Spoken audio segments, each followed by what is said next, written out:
Welcome back. How's everyone feeling? Good? I feel like everyone's got popcorn right now. Good? That's great. Well, it's like watching a hit movie here, this next panel. And it's one that Tony and I love for a lot of different reasons. I think it's the third time we've done this kind of concept, but it's the first time we've ever focused on trailers and promos. I've introduced these people a couple times already, so I won't spend much time, but your host is Tony Scudlari. Give him a big round of applause. And we have Brian Vickers from Disney, Reuben Sears from Silo, and Evelin Garcia from Wildcard. Take it away.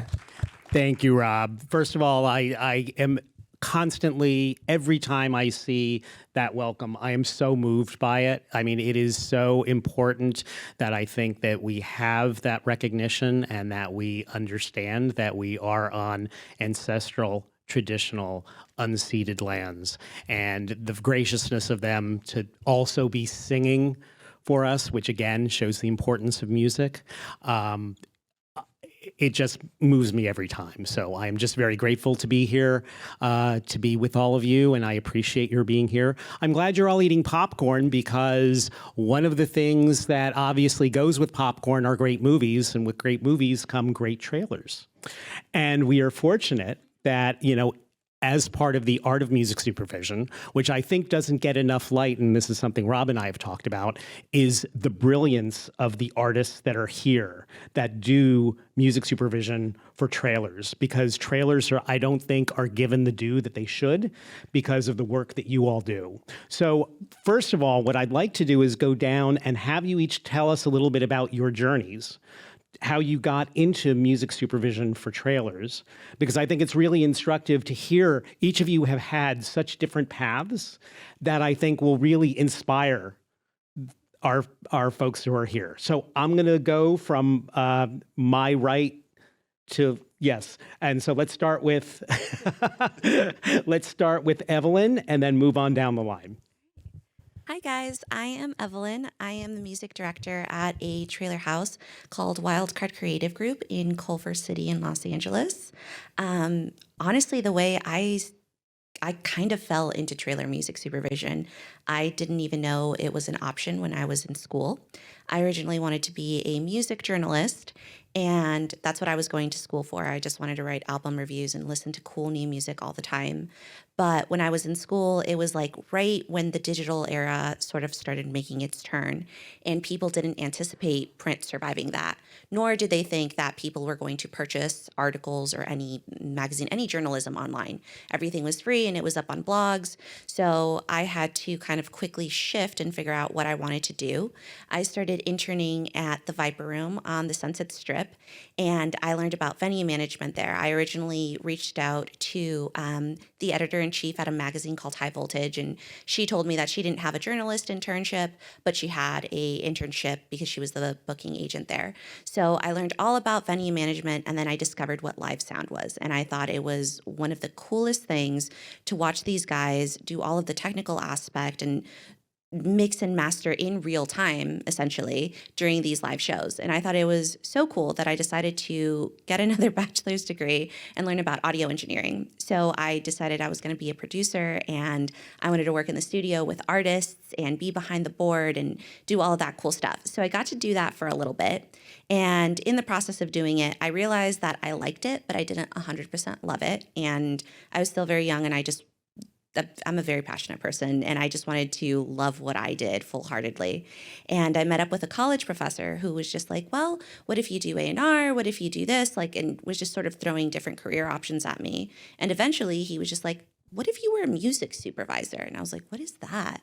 He was just like, well, you get to pick the music in your favorite TV shows and movies. And I was like, wait, I always thought it was an editor who did that. And he was just like, no, like, let me put you in touch with some people. And he put me in touch with a wonderful company called Extreme Music, and it's a production music library owned by Sony ATV. And I ended up getting a job there. And my first person I ever worked with was this guy over here. And Tony was really great. And when I started at Extreme, I learned about what the sync world was. I learned about sync and licensing, writing contracts, negotiating deals, what production music was, what trailer music was, and the fact that there was also different medias of music supervision. In my head, I only ever thought of TV and film, but I learned that there was the commercial world, there was video games, there was trailers, and I was very lucky to have that job, because at that job, I got to work with different types of medias and sort of build up that business. And as I did that, I got to work with different music supervisors, and I learned how they worked and the specifics that it takes to be a music supervisor for each media. And eventually I landed in trailers, and I absolutely fell in love with it. I love orchestral music, and at the time that was a very big focus in trailers, and I was just like, this is so cool. I get to work with composers, and I kind of fell in love. And eventually I started doing informational interviews with my clients and kind of asking them, how did you get into this? How can I make the transition? And I very luckily spoke to a lot of wonderful people, one of them being Todrick Spalding, who ended up hiring me at Mob Scene and kind of gave me, a playground to just learn and be a sponge and intake everything I could. And from then on, I just kind of started listening to music, pitching music, and ended up at Wildcard.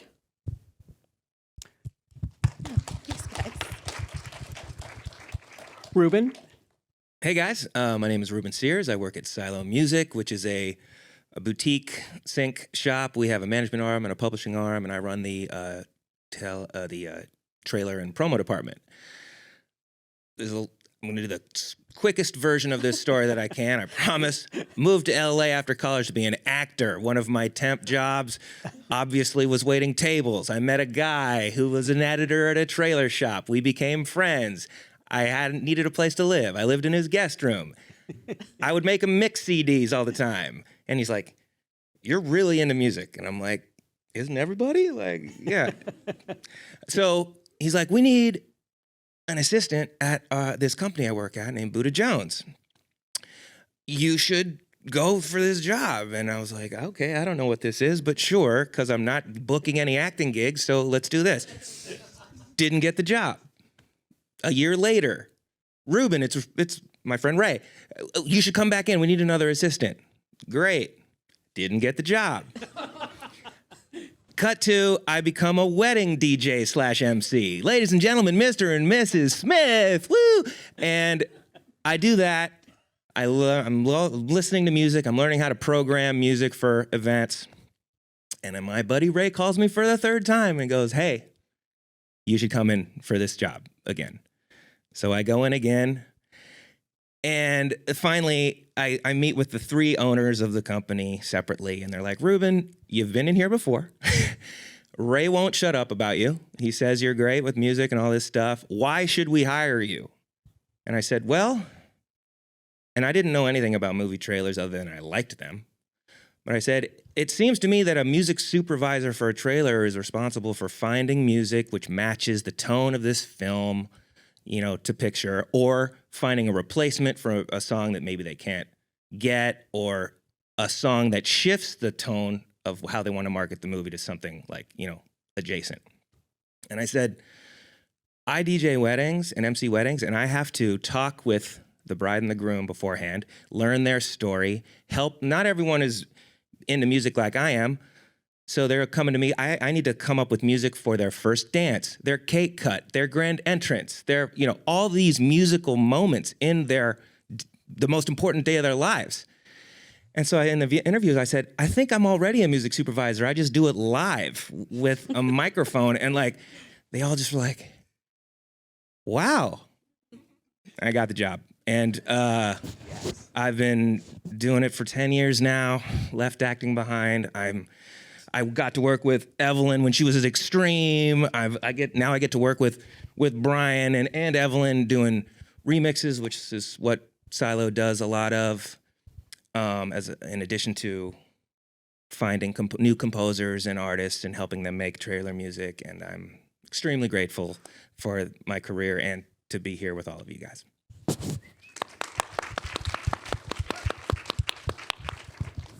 I guess I'll round it out, since I'm the third. What's up, everybody? My name is Brian Vickers. I am originally from Birmingham, Alabama. And I always kind of lead with that because it explains a little bit about, my personality growing up and everything. My mom she was a singer, but not like professionally. Everyone grew up kind of doing, you're in the choir, you're in the band. My mom grew up doing church singing and everything. So it's only natural that when I turned like old enough to walk, she threw me in the church choir, right?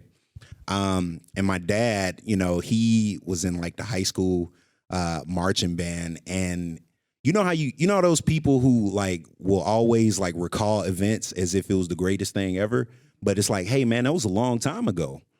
That's how he was, with just drumming. Like you would think this dude plays on weekends, but he played in high school, the snare. But they were both very big on get in music and, just kind of stay close to this. So I started out in church choir and I really ended up learning and loving music at a super early age. When I went to college, I decided to major in it. I was a vocal jazz major. And after I got out of college, I'm like, okay, cool.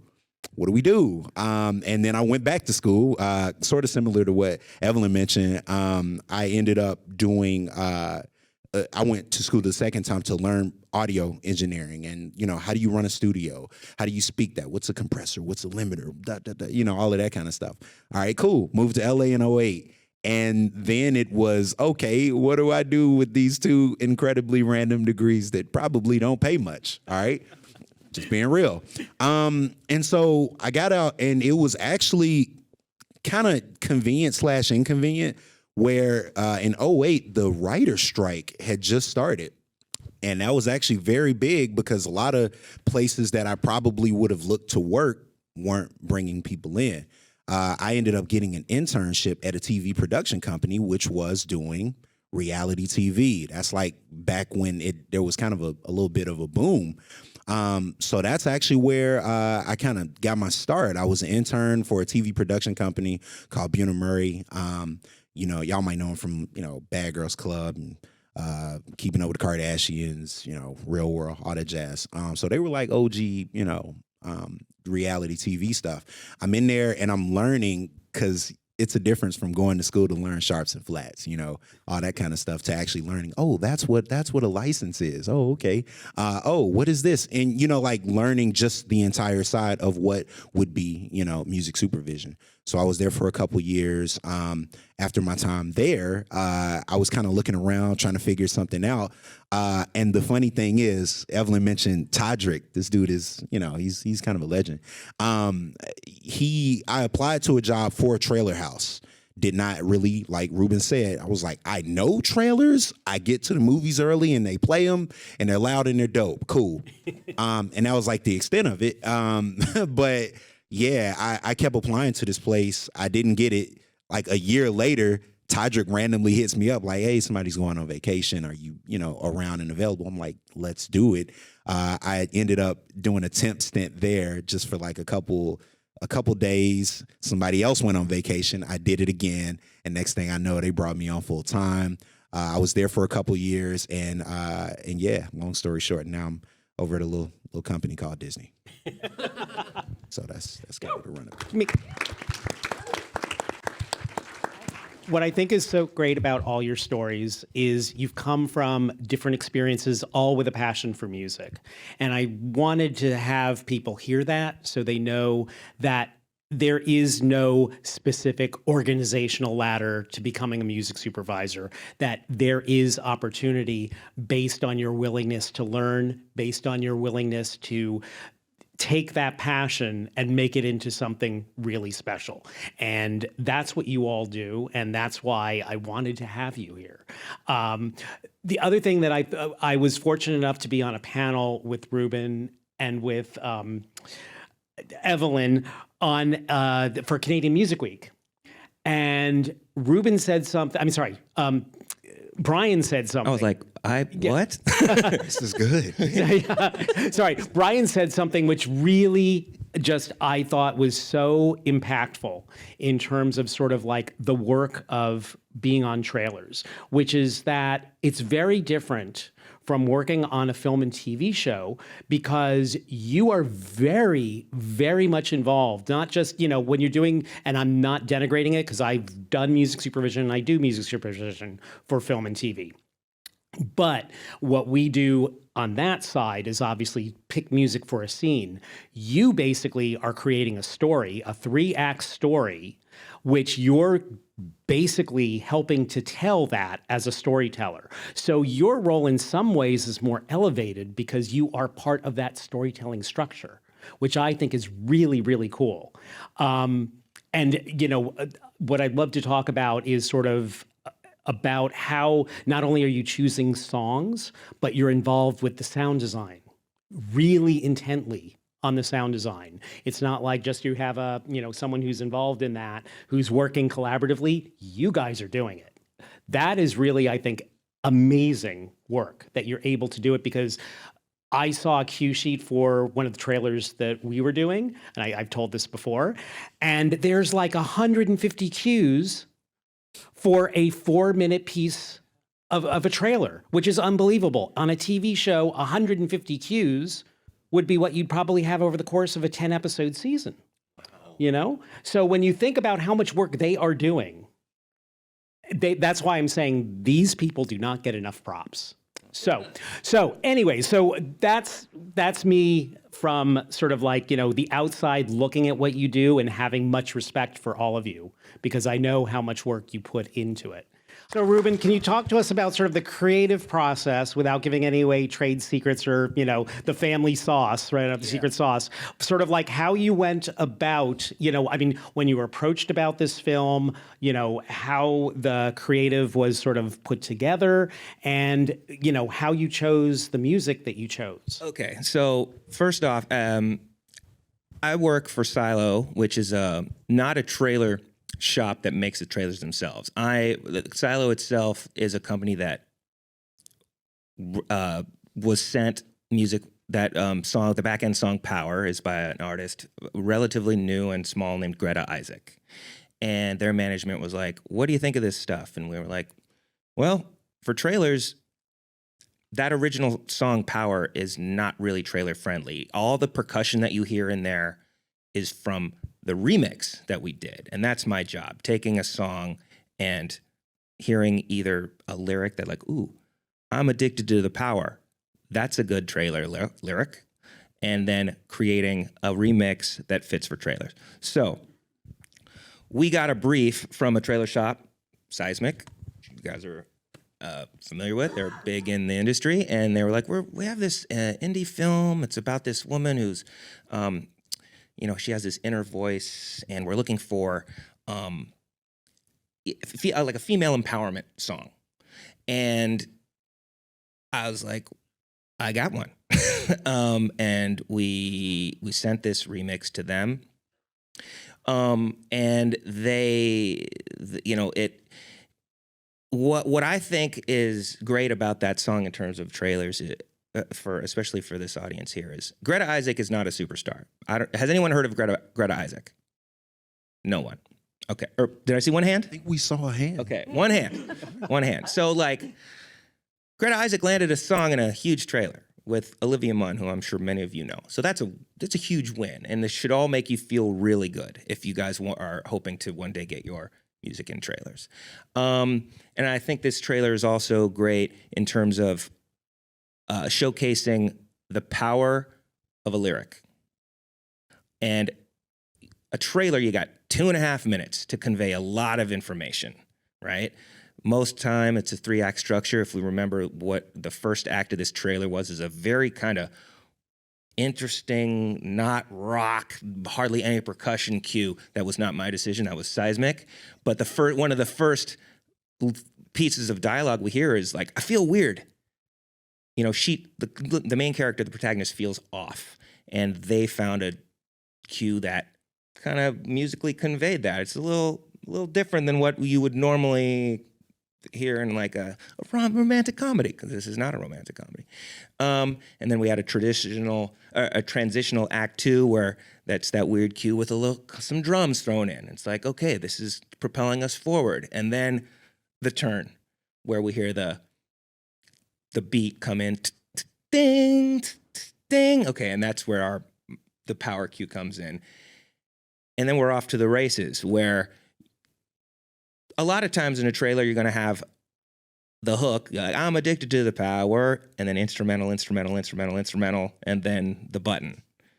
This was actually kind of cool in that they used a lot of the lyrics. You know, you're so beautiful, so delicate, I feel sick.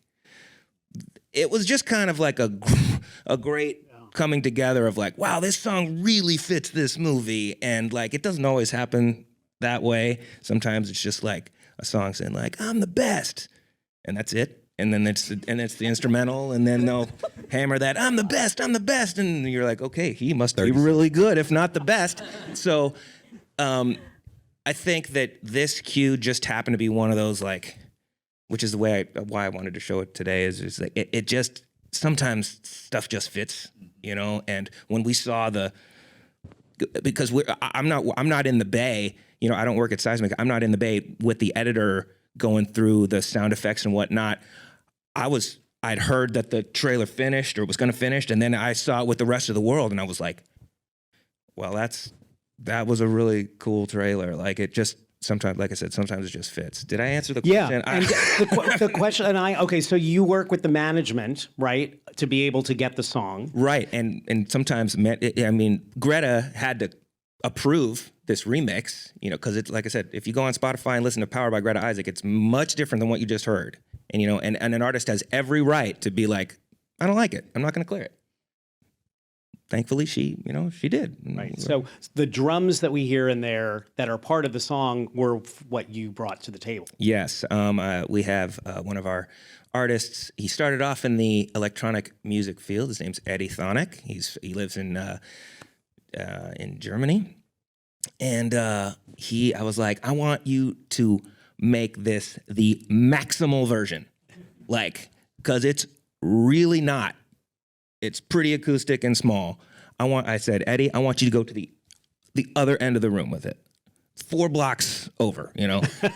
and he did, and we tweaked it, and I think it turned out pretty well. Yeah, no, it sounds great. And I think, you know, what's really interesting is that you created the song, and then obviously Greta and the management had to approve it. Then you had to go to the trailer company, and they had to say, yes, this is what we need for our specific trailer. Correct. And they could have been like, we needed to tone it down, or we needed to change things, and that happens all the time. I get, you know, requests from these two wonderful people, be like, great song, change everything. I'm like, and you smile and say yes, you know. But yeah, we just sent stems to Seismic for this, and I don't remember us having to do any sort of revisions. Did you have to then, I mean, once the trailer was done, because obviously they're going to be playing with it the way they want to have it work, did you then have to take that trailer to Greta and her management to see, or are you okay with that? No. Once they signed off on our version, they're kind of under the blanket of, they could do some other crazy stuff with it. It's not on us, you know.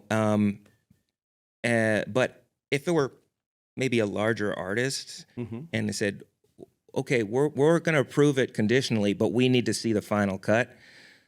I mean, that's happened. Yeah, okay.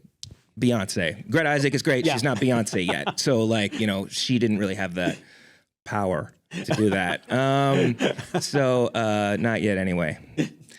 Now, when it comes, and I'm sure this is going to be a question that will be something on the top of a lot of the artists' minds that are here, which is, how do they get their music to you to be considered? I mean, do they have to go through a manager? Do they, you know, go through, you know, can they contact you? Do you have to go through a, you know, obviously manager, but also like a label publisher? I mean, how do you get the sources for these, you know, up and coming talented artists to be able to be considered for a cool trailer like this?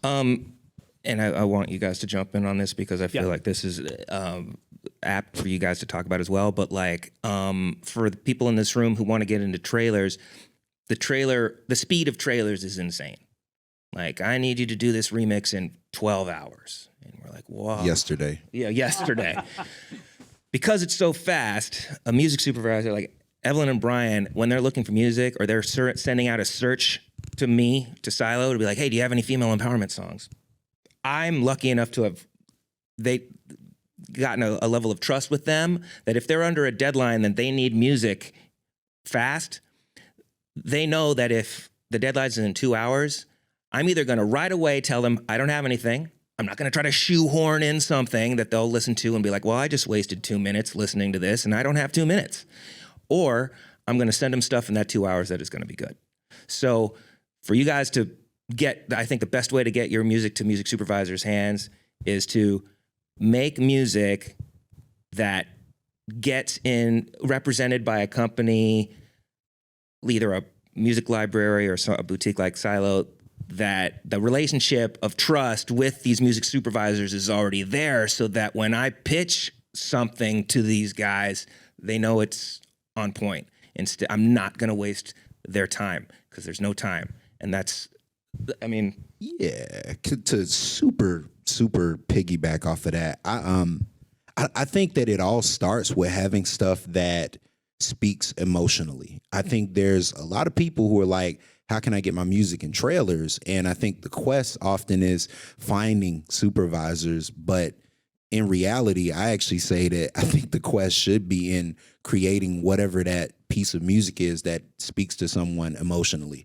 Whether it is, hey, I'm not listening to the voice in my head and I'm ready to destroy, the world, the power, you know what I mean? Whether it's that or what makes people cry, what makes people laugh, what makes people get ready to party, what makes people get ready to fight, whatever it is. And I think that when you have that piece, when you have that locked down, then, the quest can be, all right, now who can we get to take this to the next level? It can be a company like, usually I always recommend that people reach out to a company like a Silo or the folks who can take it to the next level, because more often than not, on our end, we do have to do things to beef it up and to sweeten it to make it work for film. Like, we'll get into the process in a second, but, that's one thing that I always, how do I get my music to you? Go to people that can actually make the joint good for trailers. You know what I mean? Like, that's a big piece of it. And I don't think he's saying that the music isn't good. It's just that trailers is such a specific I was going to say, like, for us, to both of what you guys said,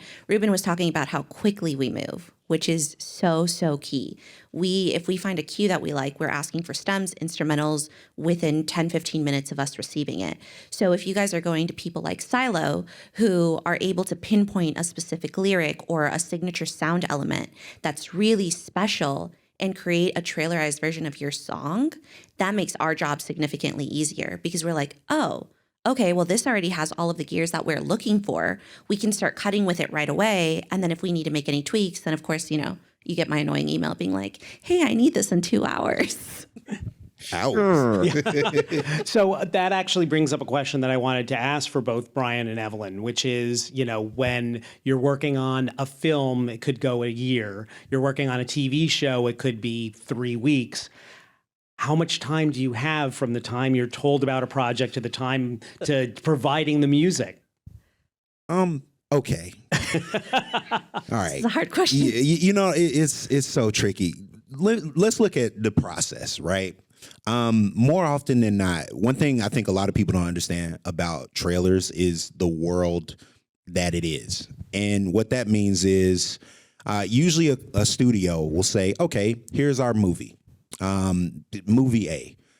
We want to, do a full marketing campaign for it, which would mean, we're thinking a trailer, some TV spots, radio spots, that whole nine. So what a lot of people might not know is, in an effort to do that, they will then reach out to a number of trailer houses. So that might mean, like, you know, I work for Disney, so I only work on Disney projects. But even in the projects that we're working on, they might reach out to, you know, Evelin's company. They might reach out to 3 or 4 or 5, depending on how big the film is, 5 people to all work on that one trailer. So we're all competing against each other. You know what I'm saying? We're all competing to land that one trailer. So, maybe this sounds depressing. I hope it doesn't. Please don't let this sound depressing to you as artists. Like, you can get there. But as we're all working on different spots, like, we have music, you know, Evelin's team is going to have different music, and we're all doing different things. But our client, who, you know, ultimately would be the studio and, you know, the director of the film, et cetera, they're all looking at this. And at any point up this amazing ladder, people can say no. Now, what does the turnaround time look like? As Tony mentioned, that's why we move as fast as we do. Like, when we get an idea, we want to move on it quickly, which is why we always recommend, like, have everything as soon, like, have it available. You know, if you're like, oh, well, you know, I might have an instrumental on my hard drive, like, please, for the love of God, have that thing close by and quick, because when we need high res. Yeah. Oh my God, please. High res, let it be please. high res. We shout out to all the people who know what high res files are, you know, apes and waves. All right, good. Yeah, y'all are out here. Yeah. And this is why, you know, shameless plug for disco. We always use disco for that very reason, but we want to make sure that things are high res, because remember, we're not just listening to it. Our editors are working with it in, you know, whatever they're cutting on, and we want to have the absolute best representation of whatever the track is. Yeah, next week. Go watch it. So here guys. from Mullet Matt Damon, by the way. Yeah. I can't wait. Oh, when I saw Mullet Matt Damon, I was like, woof. Here for that mullet. No, go ahead. Okay. So the reason why I chose this trailer is because it's a little bit different than what Reuben showed. This is not a traditional song. Our mission with this, because it is such a heavy subject matter and it is actually based on a true story, and this did really happen, is how do we bring such heavy emotion to such a heavy subject matter while also being respectful? That was one of the hardest things. Sometimes we get to watch the movies ahead of time, depending on when we come into the movie. This movie was pretty far along into production, so we got to watch the whole thing. And after watching it, it's a really intense story. And we thought about different ways to approach it. Do we use a song? Do we use a really kind of like a timepiece, like an orchestral thing? This is set in medieval times, but also, does that date the trailer? You know, a song didn't feel quite right. It felt kind of disrespectful almost. So we decided to actually go with something that was very sound design based. And one of the tasks that we always get asked as trailer supervisors is, can you make this bigger? Can you make this bigger? Even bigger than that. Can you actually push it a little bit further? Not quite big enough yet. There has never been a time when somebody's like, oh, this is huge. Like, can you make it a little less big than that? I've never seen it. Never. So with this, we were like, okay, well, if we make this sound really big and massive, it takes away from this very important subject matter at hand. So how do we make this big while also making it feel minimal at the same time? And we worked with a company called Pusher. They have this amazing cue called The Sky Has Vanished. And when we listened to that, this kind of goes back to what you were talking about sound design. We were thinking about how can we create a signature sound for this film, the same way that Inception had the like whoms. And what we did is we found this cue, and if you listen to the actual cue, it sounds very different than how we used it. But we found this beautiful droney pad. And what we wanted you guys to feel as you're watching it is this slow, anxious build. And that was the biggest task, is we didn't want to tell you how to feel. We just wanted you to like gently nudge you in that direction. And then by the end of it, you're watching this and you just feel like a pit in your stomach and you're anxious for this woman. And is she going to survive? And, you know, especially right now with all of the female empowerment going on, you see these two men fighting for their pride, forgetting about this woman who was sexually assaulted and might also get burned alive for it because her husband is prideful. So with this, what we did is we really focused on that signature sound design element, and we figured out how to really push that. We stripped the song back a lot, and we used a lot of sound design elements. We also worked with a company called Ghostwriter, and those drums that you hear are actually custom drums that we added to the spot. And then our editor is so brilliant and fantastic at editing. And again, he just created this steady build with that drone that we found. And as you guys are listening to it, you hear it increase in volume as well. And it just gets louder and louder and louder and louder. But what you might not realize is subconsciously underneath that drone, there's actually like a little pulse that is actually supposed to replicate kind of like a little heartbeat. And it gets faster and faster and faster. And as you're listening to it, so does your heartbeat. And you kind of get this feeling of anxiety. And you're just like, what's about to happen? And that's kind of how we did that. You know, with trailers, we have kind of like how Reuben said, there's a 3-act story. We have 2.5 minutes to tell you a story. The first act, we just kind of want to reel you in.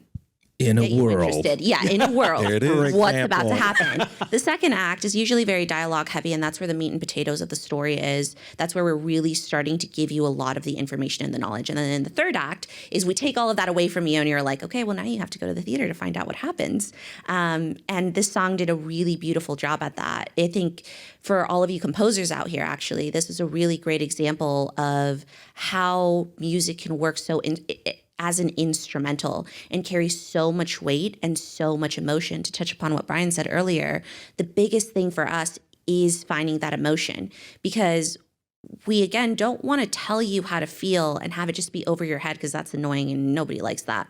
But we want to nudge you in that direction and encourage you to feel something, and feel something in 2.5 minutes. So you eventually go and watch this trailer. So yeah, and then what I think is really cool that you did was, like you said, you have the drums, but you also have that pulse. Yes. You know, and having, you know, the foresight to sort of like consider that when you're putting this together, and sort of like, I mean, so obviously you have that sort of conversation, I would assume, with the creative team and say, Yes. you know, hey, this I think might work in terms of, you know, getting the effect that we want, and being, you know, again, being respectful of the story that we're trying to tell. Yeah, our creative director and owner of our company, Nick Temple, came up with the idea of those graphics that you guys see.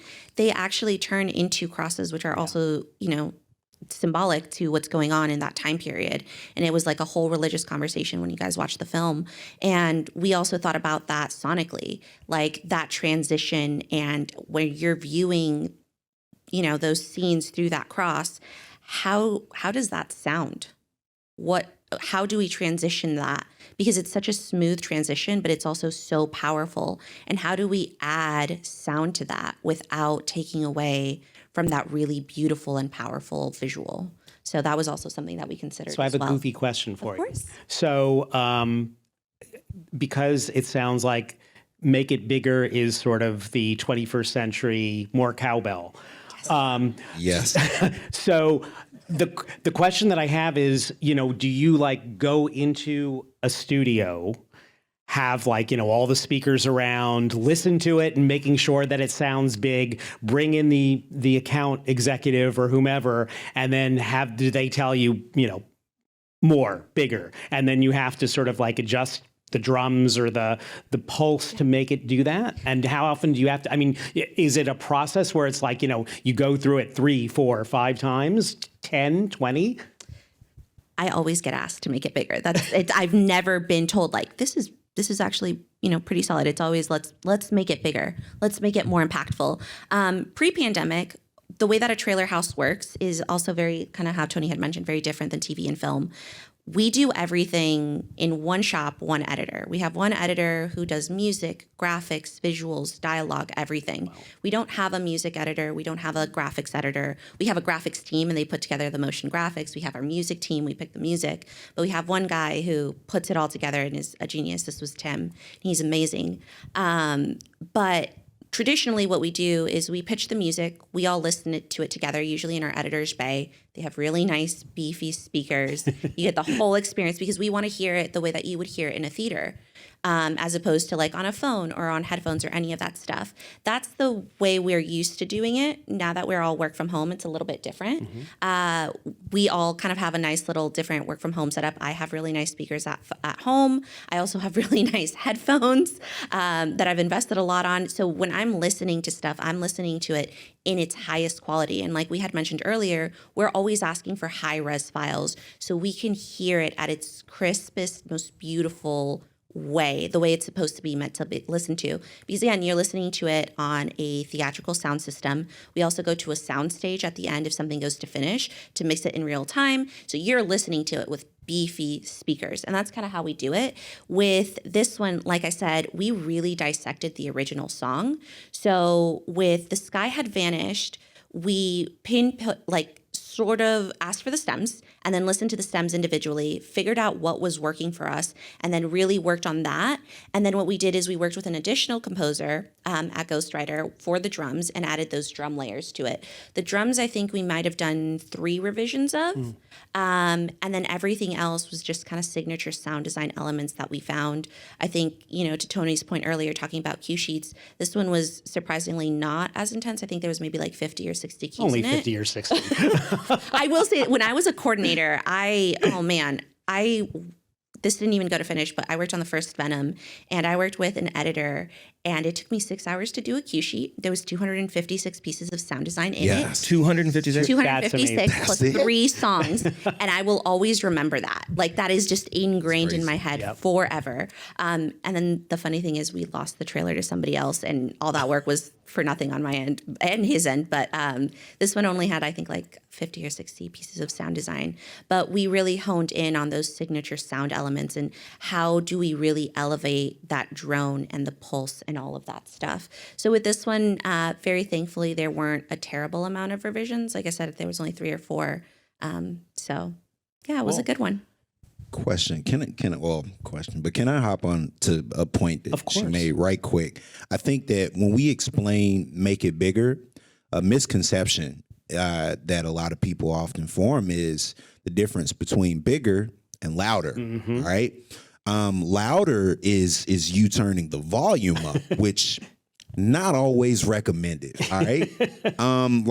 We prefer bigger as in the layering. Like that might mean if I'm looking at, for all the Pro Tools and Logic heads, if we're looking at, your session, you have, a number of different things that all form this wall of sound, as opposed to just cranking the master. You know what I mean? Like the idea of louder versus bigger is very key, because a lot of times some people mistake we want bigger with, now the track is just clipping. You know what I mean? So when we say make it like bigger, that means it likely needs to fill that dynamic range up even more than what's already there. The importance of being a great mixer cannot be overstated. Like, you have to know if if someone says make it bigger, well, why? And you're like, well, I got a whole bunch of stuff in there. Well, it might not be cutting through. Your cymbals ring outs might be affecting your vocal line, or your rumbling bass is drowning out your guitar or something. And being able to tweak and find, make sure your EQ and everything is coming through is so, it's so important. It's vital. Yeah. To touch on that, like our editors, like I said, they're the ones kind of editing the music in. And when we ask for those stems, we're deconstructing your cue to its rawest form. So to touch on what Brian said, we can make it louder if we want to. We don't necessarily need you guys to make it louder. Like we'll do that in that mix. But if we don't have enough elements to make it bigger, then that's really what's key. And it's not necessarily always just like, okay, like let me just make the drums hit a little bit harder. Think about counter melodies. Counter melodies are your friends. How do you enhance the song that you have to make it feel grand and cinematic without, again, having it clip? And it's kind of coming up with, we want something that's driving, because we only have 2.5 minutes to tell that story. How do you give that song that drive without causing it to clip, and without causing it to sound, unfortunately, for a lack of better words, just sort of like a straight line? And it sounds annoying, kind of cliche, but point. we're looking for those peaks and valleys because we are trying to tell a story. We're trying to either tell a joke or have a jump scare or, drop really important, heavy lines. And how do we do that with music that just kind of lays flat? Another thing to think about too that's also really important is if you remove your vocals from a song, what does your instrumentation sound like? What does the instrumental itself sound like? Because we're using a lot of dialogue in our stories. So we're usually, like these guys said, focusing on a key lyric. So if we remove all of your dialogue or all of your vocals, whether it's, in a hip hop song particularly, it's kind of that same beat over and over. And it's the rapping and the way that it's delivered that kind of gives it that drive and that swagger to it. But if we remove that, what is left? It's kind of like this repetitive beat. So how do you guys enhance that? How do you add melodies to make it feel grand, to give it driving, and to not make it feel like you're listening to the same thing over and over again? You want that really beautiful signature element that's going to kind of stay throughout the song and just keep on building. And then around that signature element, whether it's a melody or a chorus or whatever it is, adding those counter melodies that are going to really enhance it and tell a beautiful story sonically. Because you guys are also storytellers too. You guys are giving us this emotion to really play with and really enhance these visuals. So how are you guys sharing your story with us as listeners? I love that. And we need it yesterday, by the way. Yeah. So speaking of songs, and maybe this might be a little flex by Mr. Vickers, let's go into the next trailer from the Oscar-winning film. So let's go, Mr. Vickers. Let's. Oh, am I introing it? Yes, sir. If you. Yeah, it's a little film dropped on Christmas last year called Soul. Right. When I first heard we were working on this project, I lost my mind, man. But my editor walks up hey, can you give me this list of songs? I'm like, all right, cool. I'm like, oh, Mingus, Bird, Miles, yo, what is this? And it was a moment because as a jazz person, you don't get to place a lot of jazz. You know what I'm saying? It's rare. So when we were first working on this project, we started out with some songs and then we realized, let's take a different direction. As both of them have mentioned, one thing that's vital in our process is working with the editor, the person who's, editing this piece and what it is that they hear and what it is that they see and trying to figure out how we can translate. As supervisors, your job is basically being a mind reader unofficially, and that can be the best or the worst thing in the world because you have to take, hey, I want this to sound like, like a cool, day at the park. And I'm like, all right, cool, day at the park. And we have to just figure out seems pretty specific. You know what I'm saying? It's all right, where are we going? But eventually it becomes it's very give and take. It's very, okay, is it this? No, all right, let's try this. Is it this? No, all right, try that. So in what I'm going to show, the funny thing is we worked on this about a year and a half before the film came out, and the spot died for about 5 or 6 maybe longer months. And when I say it died, that means they were like, hey, we're good.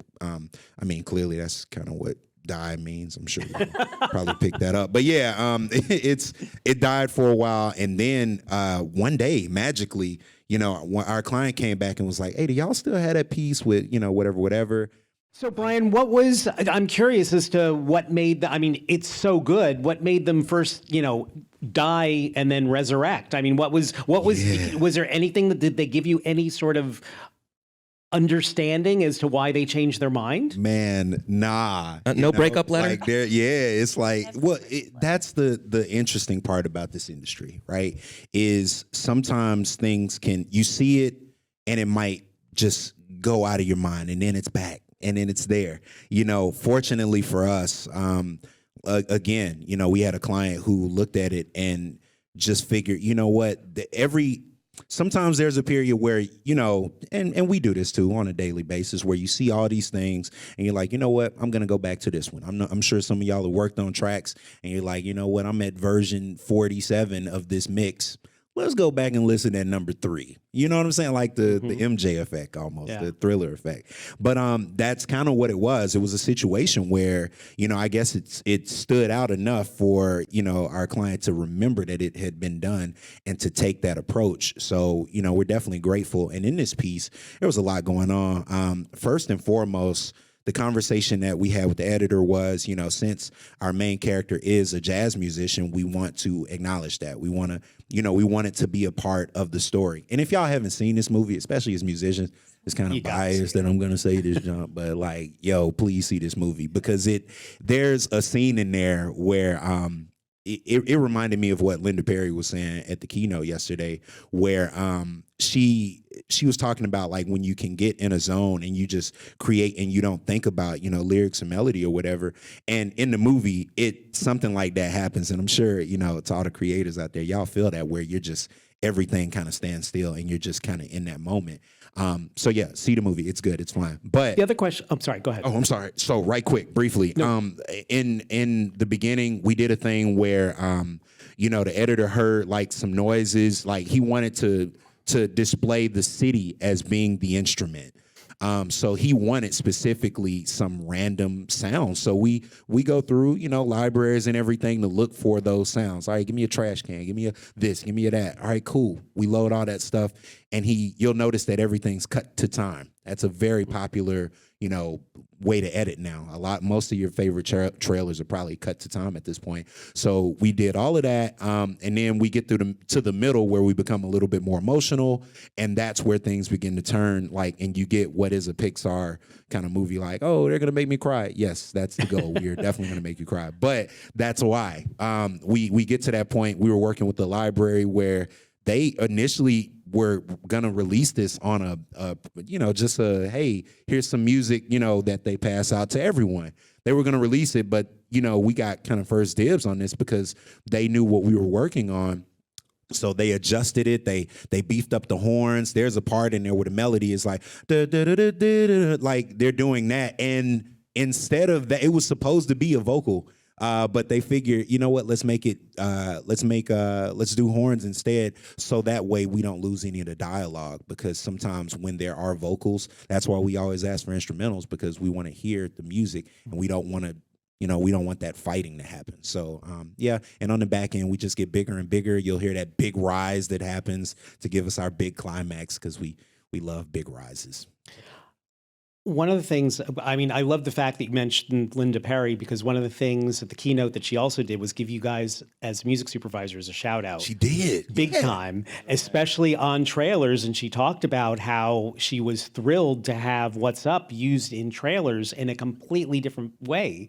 And that's one of the things that I also wanted to ask you all about, which is how often is that opportunity? Because, you know, as far as from the trailers that I see, you as music supervisors were pretty much at the forefront years ago as far as doing incredibly cool covers of songs. I mean, you know, you think about The Social Network and, you know, how they did Creep with the chorus, right?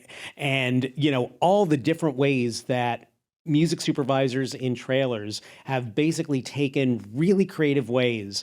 And I think that's kind of an opportunity for some of our audience where they can, you know, again, go to someone like Reuben, or, you know, if there's an interesting version of a well-known song that, you know, again, hits those emotional points that you were talking about earlier, that's something that, you know, I think, you know, is something that they should be aware of. So, yeah, I feel like the cover is actually never going to die. How the cover is done, though, is going to evolve. Yes. And the reason why I think a cover is so important, or a remix, is because when we're trying to sell a film, we're trying to sell it to a very large audience. And what a cover does is it showcases a song that might be older and might hit an older audience, depending, like if we're choosing, you know, a classic 60s or 70s rock song or whatever the song may be. And then we introduce it in a new and fresh way, which also hits a younger, more modern audience. Right. So it kind of gives us this 4-quadrant hit, which is what we're constantly trying to do, is hit these 4 quadrants of different people that we want to market to. And the cover is very, very, very, very helpful in that. How it's done, like, you know, everybody kind of makes fun of trailers for doing the dark, haunting female cover. Yeah. You know, we've done it a whole bunch, but we're constantly trying to reimagine how to do the cover. Right now, something that's really popular are remixes. And, you know, Silo does really, really stellar remixes.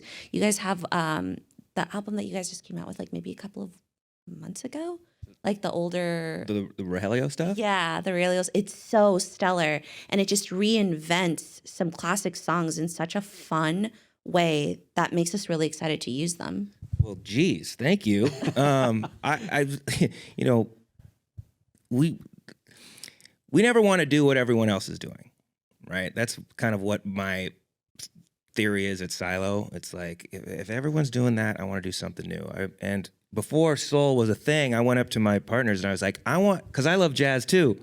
And you know where this is going? I said, I want to do trailer jazz. We had the conversation, bro. It was hilarious. And they were like, what? And I'm like, I think it could be really cool. Get these songs that everyone knows. They might not know the name of the song, but they know. So like packing the familiarity of a song that's known with the freshness of doing it a new way. And In the Mood landed in a trailer for Hollywood, and I was super happy that we did a version of Sing, Sing, Sing that landed in a TV spot for Soul. Because when we had our trailer jazz album, and then I heard that Pixar was doing a jazz-based thing, I was like, if I don't land something in this, I'm quitting. Like, you were a visionary for that, bro. Yeah. Honestly, great job. You guys produced it so beautifully. Well, you guys make it happen, so thanks. It's a teamwork thing. And it really is. And we have to kind of at least stress that. Like, it's not. And while I'm grateful that a lot of people are like, music supervisors or the gatekeepers, I'm like, it's a teamwork thing. Like, it takes having dope editors and a creative team that you work with. But at the same time, that thing can backfire. Like I said, at any given point, a client could come in and say, hey, man, my kid was listening to Billie Eilish this weekend, so guess what we're using? It's a thing, y'all. Yeah. It really is a thing. And that happened to me last week, no joke. See, yeah. Like, we all got our war stories. No shade on Billie Eilish, by the way, but like, it's totally true. It's like, you're going to use bad guy? Yeah, bad guy. Still fighting a good fight, isn't man. Because there's a villain in it. He's a bad guy. He's a bad guy. That's where I never thought of that. It's so fresh and new, man. Yeah, it's good, isn't it? The other question I have for you is, when you're picking songs that are going to be in a trailer, obviously there are, the trailers need to hit different territories throughout the world. Do you end up changing songs in certain trailers to meet the musical style of that territory, or do you pretty keep it universal as far as, like, again, something, if it's going to be, a cover, obviously it's going to be something that's universally known, so you'll probably keep a song like that in. But if you're doing something like Grace, do you change it to represent different territories, or does it matter?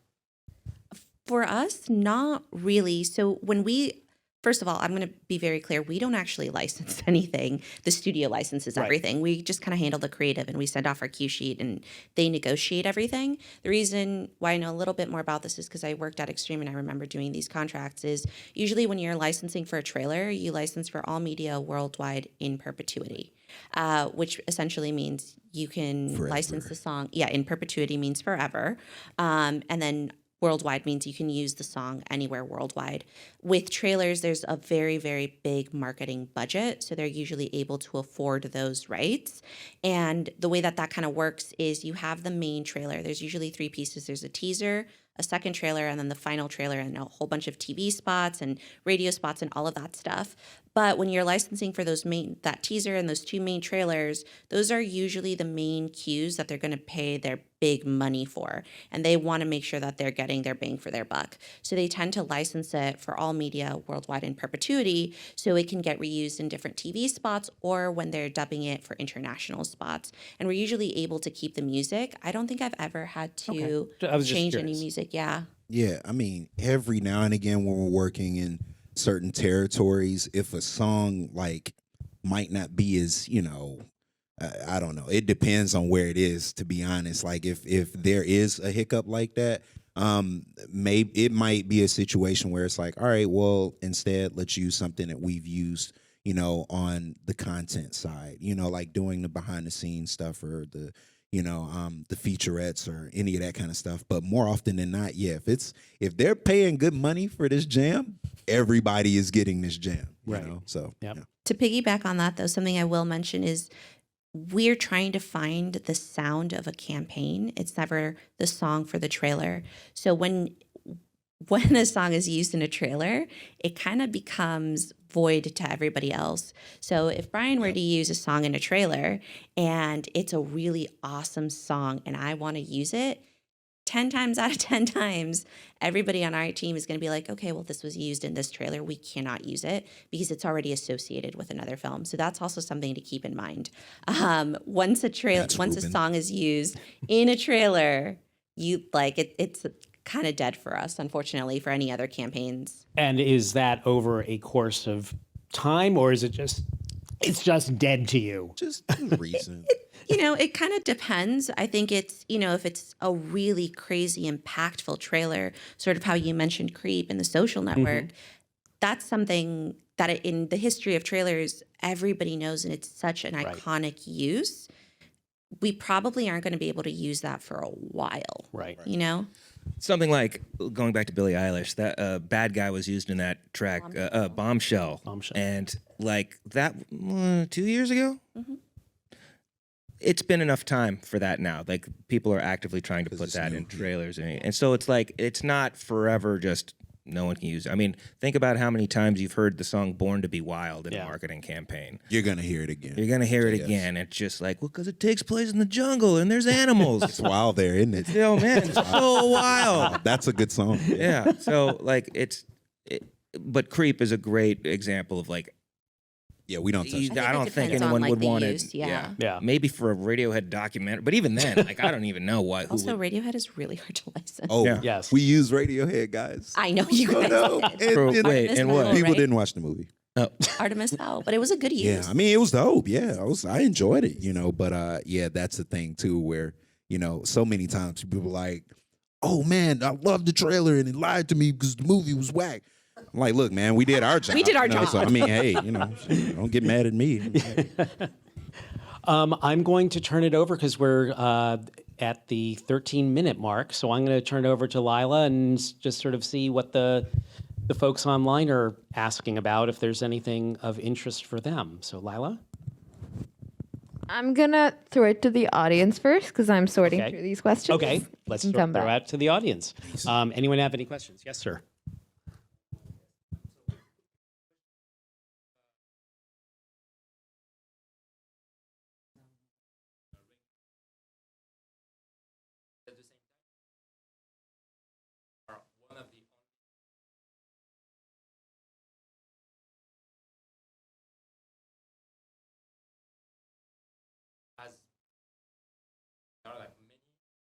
A lot of music that is sound design based music, like compositional sound design. So my question is, what are your thoughts and your approach when you have to deal or receive material that is already based on sound design? I mean, for me, if a cue already has sound design in it, like that puts us ahead of the game. It's usually a really helpful thing when cues have those signature sound elements, those earworms, those sounds that you've never really heard of that just really perk up your ears. It's always helpful to have sound design in your music. And that's, I think, kind of like where people like Silo come in and they're trailerizing songs and they're not just adding instrumentation that makes it bigger and cinematic, but they also tend to sort of restructure a song and sound design elements that perk up our ears as music supervisors. We get asked a lot, for a signature. This song has to have a signature sound, whether it's like a or like a so like there's two ways to kind of answer that question. You can make tracks that are just purely sound design based sound beds. It starts off with like a pulse, like a and they'll have like a chugga chugga chugga chugga. And like those tracks, if they hit an editor on the right day at the right moment, they'll be like, well, that's perfect for this movie that trailer that I'm making, and I can make a whole trailer based on this sound bed thing. And then there's the other part of it where remixing a song, and I let me know what you think about this. I never try to like outthink the editor. I don't want to put too much stuff in that the editor is kind of like, well, I don't have any freedom to go to do anything here. I like to drop in like a remix 2 or maybe 3 moments top sprinkled throughout that gives the editor, if the beat is going boom, boom, ga, boom, boom, boom, clack, clack, boom. Okay, so on those clack, clacks, the editor is going to hear that hopefully and think, oh, I can cut on the clack. Yes. I can show the car, and then on the second clack, I can show the explosion. So like, it's sound design. Those clacks, those aren't maybe native to the song that I'm remixing, but it's giving the editor an opportunity to hear something and be like, I can be creative with that.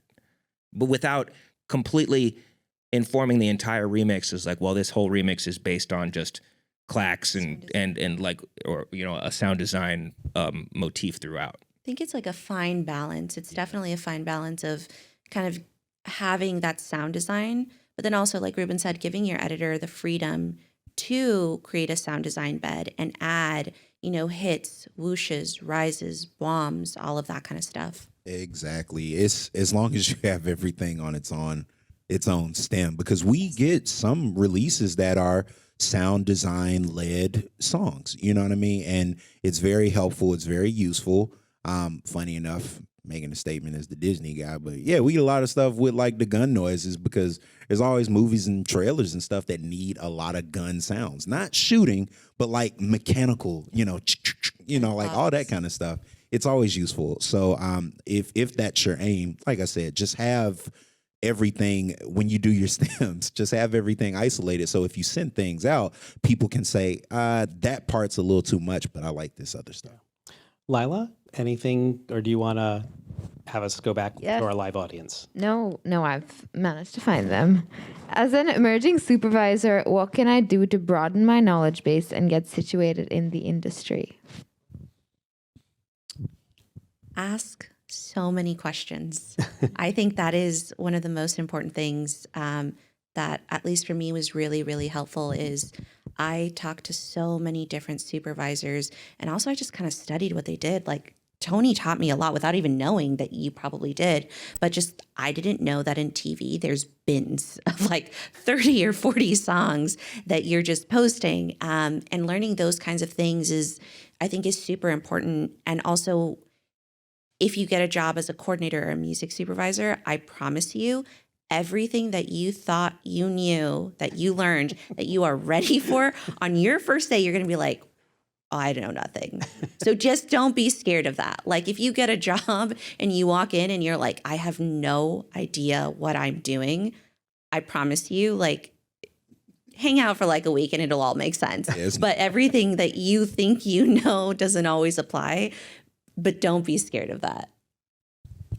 Yeah, I co-sign that entirely. Like I was in the same situation where I got in, and man, when I first got into the trailer world, and I'm not exaggerating when I say this, I'm 100% literal. I literally went home that night and had nightmares. I had a nightmare like, oh my God, I forgot to turn in this cue sheet and they're gonna fire. Wait, that doesn't exist because you're waking up. Why would you have a cue sheet that you didn't do in your sleep? Yeah, but it's a lot of information. It really is, but it's very doable. And one thing that I always tell people is they're like, oh yeah, trailers, I know that. Like, just literally watch trailers and, you know, comfort level, of course, but if you can see these trailers in the theater, I think personally it is a feeling that is just, you know, it's hard to replicate. Like that Dune trailer in the theater, man, I low-key almost shed a tear. That thing was amazing. And I have to say, I'm hoping everyone here, after hearing from our panelists, get a real feel for the fact of how much music is in there.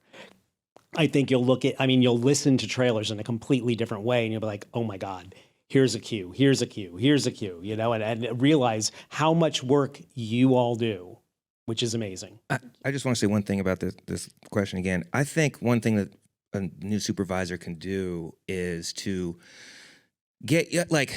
start thinking more about the language of music and how to communicate, because music is just an emotional thing. I don't think I've gotten in bigger arguments than I have with argument of like, that song sucks. No, that song's great. Like music evokes emotions in people, right? And editors, most of the time in my experience, aren't musicians. So they'll say, I need this track to be mango. And you're like, That's good. And you need to know what he means. Yep. By I need this track to be mango. Like you need to decode. To be sweet? Do you want it to be yellow? What Yeah, does that mean? like so you got to start Such a like Prince thing to say right there. you got to start like kind of acclimating your brain to deciphering what someone who doesn't have the music education that most of you probably have or are continuing to like develop. You're going to run into a lot of people as a music supervisor who don't have that and who don't know how to articulate what. I mean, my like third day on the job, someone was like, "I need this to be the same speed." He didn't know how to articulate BPM. Mm-hmm. He didn't know what that. I was like, "Well, I can just tap this out on this Flash-based website and figure out the BPM." And he was just looking at me like I had 4 heads. He's like, "What?" Like they just don't. Some people just don't know. So being able to be patient, and with people who maybe don't have the same knowledge as you guys, and being able to hear what they're saying and translate it into like, oh, so what you really want is you need it not necessarily faster, because they get faster a lot. And it's like, well, you need it to drive. You need it to be to propel us forward, and we can do that by if this is the beat, then we can do like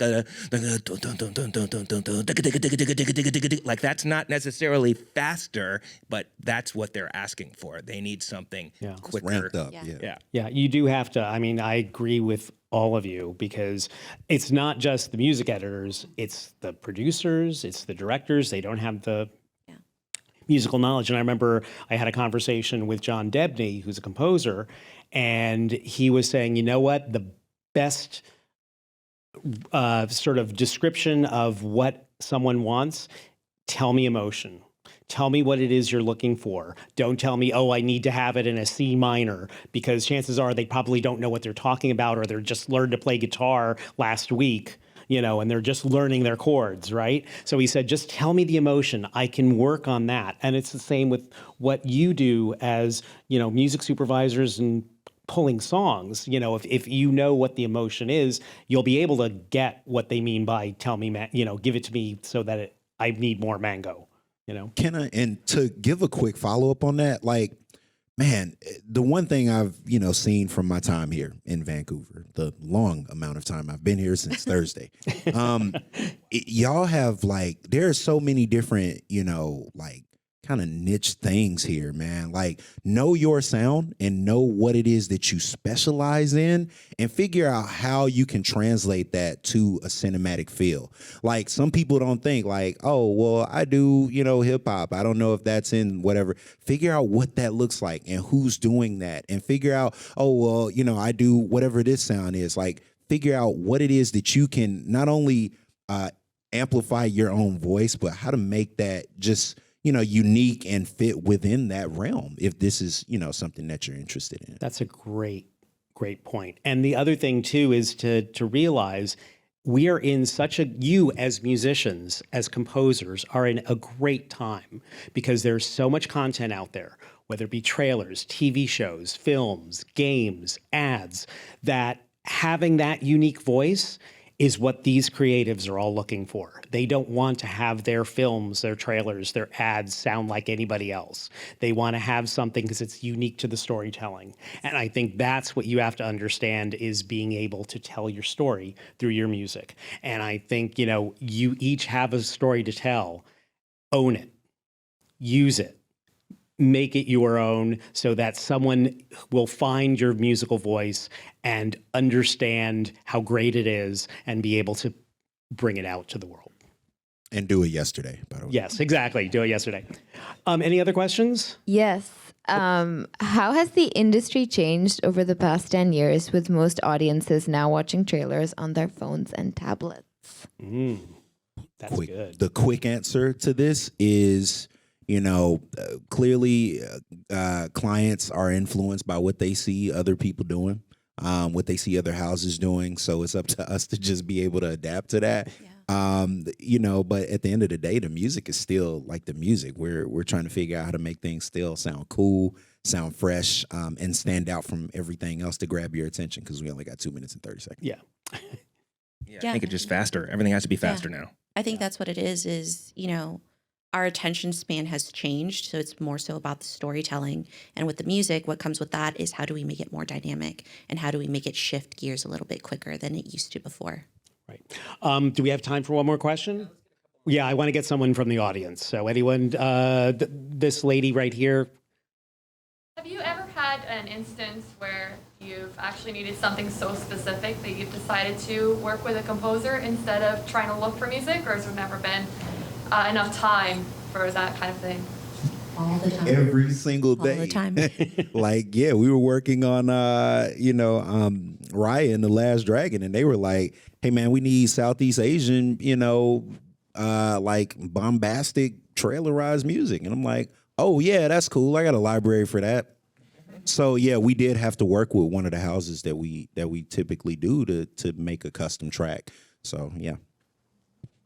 It's just about like, sometimes we'll get a movie that's like, these are dailies or animatics. It's like, this is way far out. But if the editor in that first production meeting has an idea and there's maybe weeks, there's time. But it's like, if it's Monday and the trailer is due Friday, I don't think it's possible. It's like quick, good, and cheap. Pick two.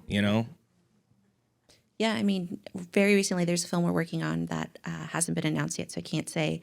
But we had we had to create an original piece of music, and we were, to you guys, this might sound like a short time, but we had 4 days, which was like so luxurious to create something custom, and because it was a sound that we were trying to explain to different vendors, and it just didn't exist.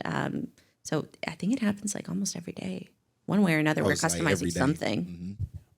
So first of all, I want to say thank you to all of you. We could not have had a better live panel to start off VIFF completely live than the three of you. I'm so grateful to you for sharing your wisdom, for helping to sort of let people understand that what you do is art. And I think it's really important for them to know that what you do is so unique and so valuable. If people have questions, afterwards, please feel free to ask. We'd love to have you do that. And I want to give one last shout out to Rob and the all technical crew. You guys have been amazing throughout. So I salute you for both what you've been doing for us here and as a live audience, but also what you've been doing with our folks online. So my big thanks to you. Thank you.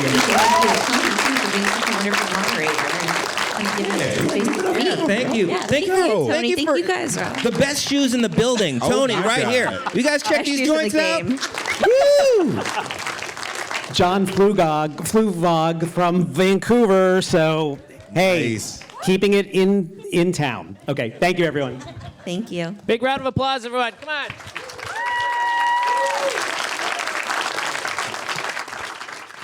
on. Okay. It just brings up a little story.